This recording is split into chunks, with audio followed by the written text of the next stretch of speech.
शहर आपकी खबर देख रहे हैं आप और मैं हूं आप सबके साथ अनूप। सबसे पहले बात करते हैं कांग्रेस के महामंथन की। आज कांग्रेस वर्किंग कमेटी की बैठक हुई और बैठक में तय हुआ कि सोनिया गांधी कांग्रेस की अंतरिम अध्यक्ष बनी रहेगी और हम आपको ये बता दें 1 साल तक और अंतरिम अध्यक्ष वो बनी रहेंगी। कांग्रेस वर्किंग कमेटी में रजामंदी भी इसे लेकर हो गई है। अहमद पटेल ने की राहुल से नेतृत्व करने की अपील। 23 नेताओं की चिट्ठी को लेकर भी कई सवाल उठे इस मीटिंग में। बैठक में राहुल गांधी ने चिट्ठी पर ही सवाल उठाए। राहुल के सवाल पर सिब्बल और आजाद ने किया पलटवार। बाद में सिब्बल और आजाद ने सफाई भी दी इस पूरे मामले पर। सफाई में कहा कि राहुल ने कभी नहीं कही बीजेपी से साठगांठ की बात। आजाद ने कही यह बात। सीडब्ल्यूसी की बैठक में सीएम गहलोत भी शामिल हुए। कांग्रेस को स्थायी अध्यक्ष के लिए अभी और इंतजार करना होगा। सीडब्ल्यूसी की हंगामेदार बैठक के बाद भी पार्टी नए अध्यक्ष पर एकमत नहीं हो पाई, लेकिन नेतृत्व संकट के सवाल पर पार्टी दूफाड़ नजर आई। ट्वीट रीट्वीट का दौर चला, लेकिन सबसे बड़े सवाल का कोई जवाब नहीं मिला। नेतृत्व के सवाल पर कांग्रेस जहां कल थी वहीं आज है तो पुरानी और जमीनी पार्टी होने का दावा करने वाली कांग्रेस में एक चिट्ठी से घमासान शुरू हुआ। सोशल मीडिया पर पहले वार और पलटवार हुए तो फिर सफाई का दौर भी चला। 1 साल से अंतरिम अध्यक्ष के भरोसे चलने वाली कांग्रेस में नेतृत्व को लेकर दिल्ली में बैठक शुरू हुई, लेकिन पार्टी उस गंभीर सवाल से रूबरू हो गई जिससे काफी वक्त से बचने की कोशिश हो रही थी। पार्टी के कुछ वरिष्ठ नेताओं ने नेतृत्व संकट के हल के लिए सोनिया गांधी को पत्र लिखा, जो पार्टी में बड़ी कलह की वजह बन गया। पार्टी के 23 नेताओं ने सोनिया गांधी को चिट्ठी लिखकर कहा कि पार्टी को फुल टाइम अध्यक्ष चाहिए। ये वही दौर था जब राजस्थान कांग्रेस का संकट चल रहा था। इस चिट्ठी को लेकर राहुल गांधी ने नाराजगी जताई तो समर्थन में कई चेहरे भी सामने आ गए। राहुल के सवालों का निशाना कांग्रेस के कई वरिष्ठ नेता थे। राहुल ने चिट्ठी की टाइमिंग पर सवाल उठाए और इसे बीजेपी की साजिश से जोड़ा। तो राहुल के इस सवाल से कपिल सिब्बल और गुलाम नबी आजाद बिफर पड़े। सिब्बल और गुलाम नबी आजाद ने पहले ट्वीट कर पलटवार किया, लेकिन फिर ट्वीट वापस भी ले लिया। राजस्थान के बाद दिल्ली में कांग्रेस के इस संकट में जब पार्टी का हाईकमान बीजेपी की साजिश ढूंढ रहा था, तो बीजेपी के नेता कांग्रेस को नसीहत देते नजर आए।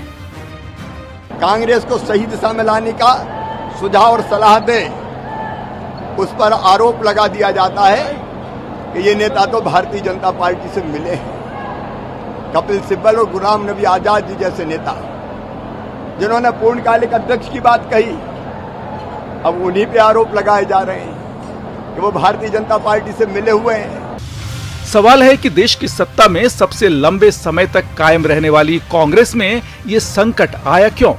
दरअसल 2019 लोकसभा चुनाव में पार्टी की बुरी हार के बाद अध्यक्ष राहुल गांधी ने इस्तीफा दिया तो पार्टी असमंजस में फंस गई। 10 अगस्त 2019 को सोनिया गांधी ने अंतरिम अध्यक्ष पद संभाला, लेकिन पार्टी अब तक नया अध्यक्ष नहीं ढूंढ पाई। पार्टी का एक धड़ा नेतृत्व के लिए गांधी परिवार पर भरोसा जता रहा है, तो दूसरा धड़ा राहुल के इनकार के बाद अब सामूहिक नेतृत्व की मांग उठा रहा है। राजस्थान, छत्तीसगढ़ और पंजाब के सीएम समेत कई नेता सिर्फ गांधी परिवार का नेतृत्व चाहते हैं। पत्र लिखने वाले नेताओं की मंशा पर सवाल उठाने के बाद भी एक सवाल का जवाब अभी भी नहीं मिल पाया कि बगैर अस्थायी अध्यक्ष के एक पार्टी पूरे देश में फैले अपने कार्यकर्ताओं को नेतृत्व कैसे दे पाएगी। Bureau report, news 18। और देखिए, कांग्रेस पार्टी में गांधी परिवार की जरूरत को भी समझना बेहद जरूरी है। कांग्रेस में एक से एक कद्दावर नेता हैं और देखिए अध्यक्ष इनमें से कोई एक बनेगा, लेकिन आपस में फूट की भी आशंका है। अतीत के अनुभव बिल्कुल भी अच्छे नहीं रहे हैं और वहीं देखिए गांधी परिवार की विरासत पार्टी की मजबूरी भी बन गई है। पार्टी में सर्वसम्मति से फैसला लेने से परेशानी भी है और लोग इसी वजह से ये तमाम सवाल अब उठाए जा रहे हैं। हालांकि ये कह दिया गया कि अभी अंतरिम अध्यक्ष जो है सोनिया गांधी ही रहेंगी। अब बात एनडीए की करते हैं। बिहार में एनडीए के घटक दलों के बड़े नेता सब ठीक होने का दावा कर रहे हैं, लेकिन सीट बंटवारे का क्या फॉर्मूला होगा, इस पर कोई खुलकर नहीं बोल रहा। सभी दलों के अपने अपने दावे हैं। चिराग पासवान एलजेपी के लिए 42 सीट मांग रहे हैं, लेकिन सूत्र बताते हैं कि एलजेपी 25 से 28 सीटों पर मान जाएगी। सूत्रों का कहना है कि जेडीयू 115 से 120 और बीजेपी 103 से 108 सीट पर चुनाव लड़ सकती है। सीट बंटवारे में बीजेपी सहयोगी जेडीयू और एलजेपी के साथ मध्यस्थ की भूमिका निभाएगी। नेताओं की तरफ से माननीय मुख्यमंत्री के नेतृत्व में ही बिहार की चुनाव होगी और मुख्यमंत्री माननीय नीतीश कुमार जी बनेंगे, इस बात को पूरी तरह से स्पष्ट कर दी गई है। इसलिए एनडीए में किसी बात को लेकर के कहीं कुछ संशय नहीं है, यह स्पष्ट है। इसलिए हम लोग को सीटों के भी तालमेल में हम लोग एक बड़े भाई की भूमिका में जब नेतृत्व स्वीकार हुआ है तो बड़े भाई की भूमिका में भी ये संभव है, इसमें किसी प्रकार की संशय नहीं हो सकता है। जब एनडीए के नेता फ्लोर पर बैठेंगे, डेस्क पर बैठेंगे, तो बड़ी आसानी से सौहार्दपूर्ण वातावरण में हम सीटों का बंटवारा करेंगे, मिलकर चुनाव लड़ेंगे और लोकसभा के प्रदर्शन को विधानसभा में भी दोहराएंगे।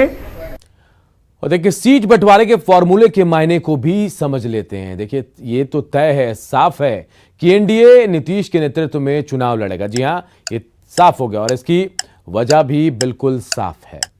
बिहार में चुनावी मुकाबला चेहरे पर होना है। बिहार की सियासत में नीतीश विश्वसनीय चेहरा है और नीतीश को टक्कर देने वाला विपक्ष में कोई नेता फिलहाल नजर नहीं आ रहा। नीतीश के नेतृत्व में एनडीए में बेहतर तालमेल बना हुआ है और लंबे समय से नीतीश कुमार एनडीए सरकार का नेतृत्व भी करते आ रहे हैं। और देखिए, सीट शेयरिंग पर बयानबाजी आखिर क्यों हो रही है, इसे भी जरा हम समझ लेते हैं। एलजेपी ज्यादा सीटों पर दावेदारी जता रही है।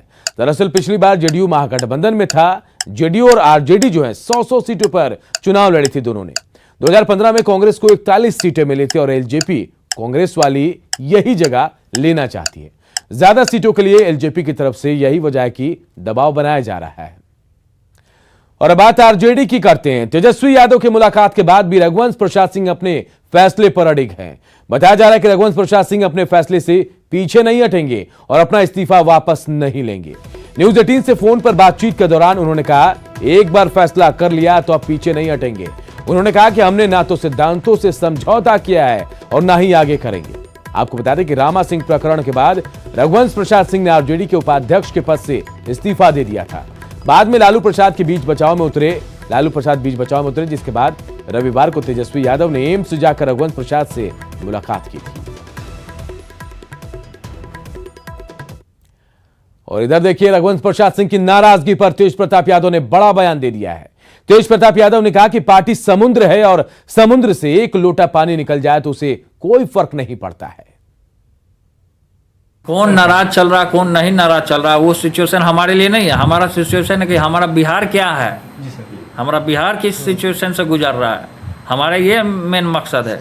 पार्टी है, पार्टी समुंदर होता है, एक लोटा जल निकाल करके बाहर कर देगा तो पानी खत्म नहीं होता है। इसलिए पार्टी में लोग है, संगठन में नाराज चलते हैं, लेकिन सब मान भी जाते हैं। आरजेडी के वरिष्ठ नेता रघुवंश प्रसाद सिंह की नाराजगी के बीच बिहार के साइंस एंड टेक्नोलॉजी विभाग के मंत्री जयकुमार सिंह ने बड़ा बयान दिया है। जयकुमार सिंह ने कहा कि आरजेडी अपने समाजवादी नेता की इज्जत नहीं कर रही है। वहीं ये भी कह दिया उन्होंने कि अगर वो जेडीयू में आना चाहेंगे तो उनका पूरा सम्मान होगा। रघुवंश बाबू की बात कहेंगे तो रघुवंश बाबू एक विद्वान व्यक्ति और समाजवाद धारा का भी एक बड़े चेहरा हैं और उनकी अपनी एक विचारधारा है और विचारधारा से समझौता वो करते नहीं हैं। लेकिन कहीं ना कहीं रघुवंश बाबू को जरूर ठेस पहुंची है और रघुवंश बाबू उस पार्टी में अब मुझे लगता है कि वाहत महसूस कर रहे हैं और स्टैंड उनकी बड़ी क्लियर होती है। यदि वो स्टैंड लिए हैं तो मुझे लगता है कि वो स्टैंड पर कायम रहने वाले लोग हैं। इतनी जल्दी वो समझौता बिल्कुल। तो क्या जेडीयू की नज़र भी है रघुवंश सिंह पर? देखिए, रघुवंश बाबू एक सम्मानित व्यक्ति हैं और मैं राजनीति में एक बहुत बड़ी अनुभव रहा है, लंबी अनुभव है, तो उनको कौन नहीं सम्मान करेगा। रघुवंश प्रसाद सिंह को क्यों मनाने की कोशिश आरजेडी कर रही है, इसको भी जरा हम समझ लेते हैं। आरजेडी को यह नाराजगी रघुवंश प्रसाद सिंह की भारी पड़ सकती है, महंगी पड़ सकती है। हम ऐसा क्यों कह रहे हैं, जरा समझिए। वरिष्ठ नेताओं को पार्टी से जोड़े रखने में अहम भूमिका उन्होंने निभाई है और किसी भी तरह के भ्रष्टाचार और अपराध का रिकॉर्ड उन पर या फिर आरोप उन पर नहीं है। केंद्र से लेकर राज्य तक की राजनीति में गहरी समझ भी रघुवंश प्रसाद सिंह रखते हैं।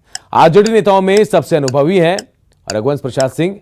आरजेडी नेताओं में सबसे अनुभवी माने जाते हैं और अपने काम के बदौलत जनता में उन्होंने अपनी अच्छी पैठ भी बनाई हुई है।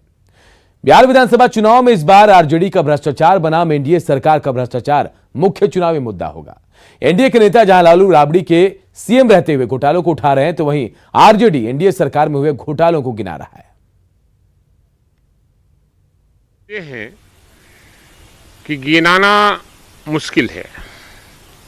चाहे राज्य सरकार के द्वारा घोटाला किए गए हों, 57 घोटाले इस राज्य में हुए हैं। और एक ऐसा कांड हुआ है मुजफ्फरपुर बालिका गृह का, जिसमें हमने मांग किया था कि माननीय मुख्यमंत्री का नार्को टेस्ट करा दीजिएगा, तो वो तोंद वाले चाचा और मोछ वाले चाचा का पता चल जाएगा। सवाल उठाने वाला वह जो 420 का आरोपी हो, जिसका नेता और जिसका सिरमौर जो राजनीति का हो, वो 420 के मामले में सजा याफ्ता हो। पात्रता महत्वपूर्ण होता है और भ्रष्टाचार के सवाल पर बिहार की जनता इस बात का गवाह है कि हमने आपको राजनीति के पेवेलियन भेज दिया। तो इनको प्रूफ करना चाहिए। यदि 57 केस, इनका कहना है कि 57 केस है बिहार सरकार के खिलाफ, तो इनको कोर्ट जाना चाहिए, उचित न्याय मांगनी चाहिए और सबूत दिखानी चाहिए। इधर सियासी हलचल के बीच बिहार विधानसभा चुनाव की तैयारियां भी शुरू हो गई। आज मुख्य निर्वाचन पदाधिकारी ने सभी जिलों के डीएम से बैठक की। बैठक में सभी जिलों के डीएम वीडियो कॉन्फ्रेंसिंग के माध्यम से जुड़े। इस दौरान चुनावी तैयारियों को लेकर चुनाव आयोग की ओर से निर्देश जारी किए गए हैं। कोविड का आया है, उस पर विचार विमर्श हुआ और साथ साथ यह कहा गया कि स्टेट स्तर पर हम लोग तैयार करेंगे यहाँ पर, और जिला और एसी स्तर पर जिला निर्वाचन पदाधिकारी को तैयार करने के लिए और उनके सुझाव की मांग की गई है। इसी तरह से इस गाइडलाइन को ध्यान में रखते हुए काउंटिंग सेंटर स्पेसियस बनाने का, ताकि सोशल डिस्टेंसिंग मेंटेन हो सके और इसमें कहीं प्रकार की कोई कठिनाई नहीं हो। ये में साथ ही साथ जो बिहार में माइग्रेंट्स आए थे, उन सभी का 100% नाम निर्वाचक सूची में जुड़े, इसके लिए कैसे उन्होंने प्रयास किया है, उनके पास डाटा अवेलेबल है और जो भी अहर्ता रखते हैं, उन अहर्ता रखने वाले माइग्रेंट्स का निर्वाचक सूची में नाम जुड़ने के विषय में डॉक्यूमेंटेशन करने की बात भी सीओ साहब ने बताया है। साथ ही साथ यह भी स्पष्ट किया गया है कि इस बार कार्मिकों की अधिक आवश्यकता होगी, तो चूँकि मतदान केंद्र की संख्या बढ़ गई है, इसलिए महिला कार्मिकों को भी जो भारत निर्वाचन आयोग के दिशा निर्देश है उसका अनुपालन करते हुए वहां पर उनको डिप्लॉयड करना होगा। बिहार विधानसभा चुनाव में इस बार बूथों की संख्या 72,000 से बढ़कर 1,06,000 हो गई है। इससे सियासी दलों की चुनौतियां बढ़ गई हैं। वहीं चुनाव आयोग के सामने मतदान प्रतिशत बढ़ाने की भी चुनौती है। बिहार का सत्ता पक्ष और विपक्ष दोनों इसे अपने लिए एक अवसर मान रहा है और दावा कर रहा है कि बूथ संख्या बढ़ने का फायदा उन्हें ही होगा। जिन्हों में करोड़ों लोग पैदल चल के बिहार आए हैं, जिसको नीतीश कुमार जी छोड़े हैं, उनके पास मात्र 5 साल में एक बार मौका मिलेगा कि अपने मत के प्रयोग के बदौलत सरकार को बदले। जब बूथों की संख्या बढ़ी है तो मतदान भी बढ़ेगा और निश्चित रूप से हमारे महागठबंधन को, हमारे दल को वो प्रतिशत में फायदा मिलेगा। नीतीश कुमार जी ने 15 साल में जो काम किया, जो काम का शिलान्यास किए, उसका उद्घाटन भी किए, जो दिख रहा है, जिसका बिहार के 12 करोड़ जनता देख रही है। सीएम नीतीश कुमार ने 3304 पंचायतों में माध्यमिक स्कूल भवनों का ऑनलाइन उद्घाटन किया। इस मौके पर सीएम नीतीश कुमार ने बड़ी घोषणा की और कहा, नियोजित शिक्षक हमेशा से ही परमानेंट थे। शिक्षकों की सैलरी तो इसी बार से बढ़ने वाली थी, लेकिन कोरोना की वजह से आर्थिक स्थिति कमजोर हुई है, इसलिए अब 1 अप्रैल 2021 से सरकार ने शिक्षकों की सैलरी बढ़ाने का फैसला लिया है। सीएम नीतीश ने शिक्षकों से यह भी अपील की कि वो मन लगाकर बच्चों को पढ़ाए। सरकार उनका पूरा ख्याल रख रही है और शिक्षकों की स्थिति और बेहतर ही होगी।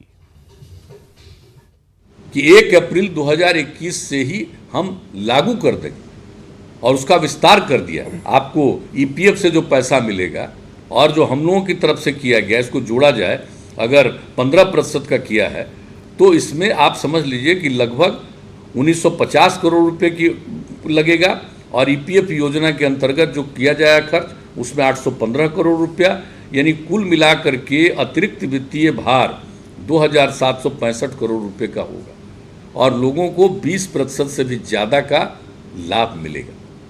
तो ये हम लोगों ने करना शुरू किया है और इसी तरह से हर तरह से अब इनको जो नियोजित कहते थे तो हम लोगों ने कभी नियोजित की बात नहीं की है। ये शिक्षक हैं, ये काहे का नियोजित रहेंगे, ये तो अपने से चलाते रहता है लोग।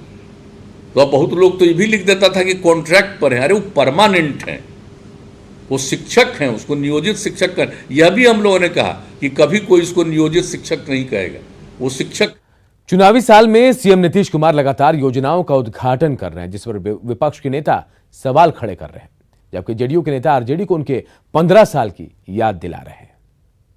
अब चुनाव नजदीक है तो आनन फानन में अंधाधुंध तरीके से उद्घाटन किए जा रहे हैं। आदरणीय मुख्यमंत्री जी 15 वर्षों में क्यों नहीं याद आई? सिर्फ अब चुनाव नजदीक है, चुनाव का साइड इफेक्ट है।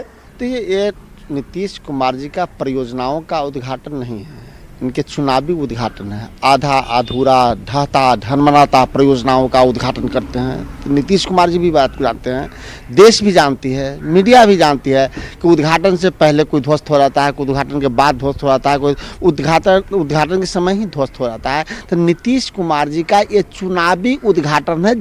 जो ये सवाल उठा रहे हैं विपक्षी दल, उनको बिहार की जनता ने 15 साल राज करने का मौका दिया। मैं पूछना चाहता हूं विपक्षी दल के नेताओं से कि 15 साल बहुत बड़ा समय होता है, काफ़ी लंबा समय मिला, लेकिन आप न शिलान्यास भी नहीं किए न उद्घाटन किए। और इस बुलेटिन में फिलहाल इतना ही, लेकिन खबरें लगातार जारी है, देखते रहिए।